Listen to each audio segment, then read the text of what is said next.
A lot of people who are first getting started with Tai Chi really want to feel it, right? You really want to feel the Chi.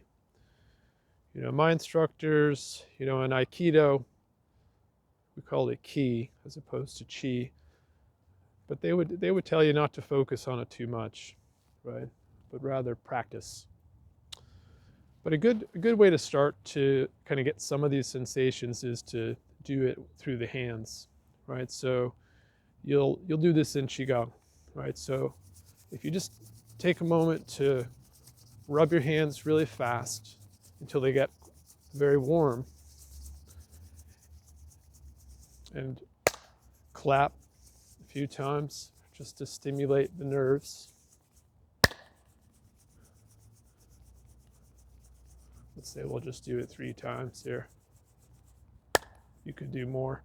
But then when you bring your hands apart, it's like the hands have all been stimulated, so your brain is really aware of the hands as you do this, but you'll feel like there's something going on between the hands. Whatever it is it some kind of electromagnetic force or whatever? You can feel that there's something there. So you can play with it, do it as a ball, just rotate.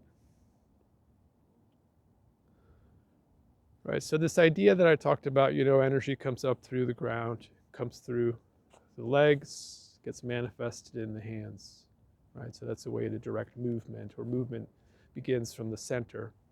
You could also think of movement initiating from the hands, right? So if like you're going to go grab something or you're going to punch something, right? It's like you have this desire to take something, and then your body follows the hand, right? So for the punch, it's like you're just kind of quick, but you're relaxed in the fingers, and then the body follows, right? So it's an interesting thing you can play with, depending on what you're doing.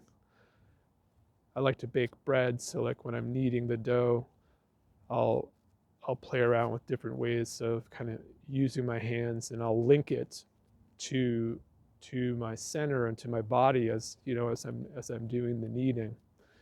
And also like when I'm working on my clients in the clinic, we use your hands all the time, so it's like you have to be able to listen with your hands and sense, what direction does this person's leg or arm or rib want to move, and then it's like you join them.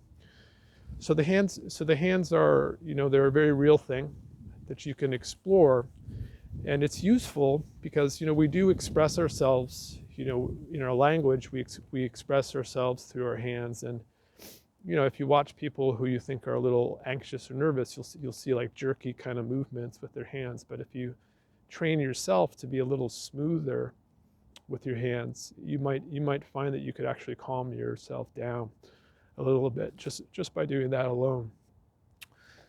So again, it could be an entry point for starting to feel Qi and starting to explore it a little bit. All right, so just a quick video there.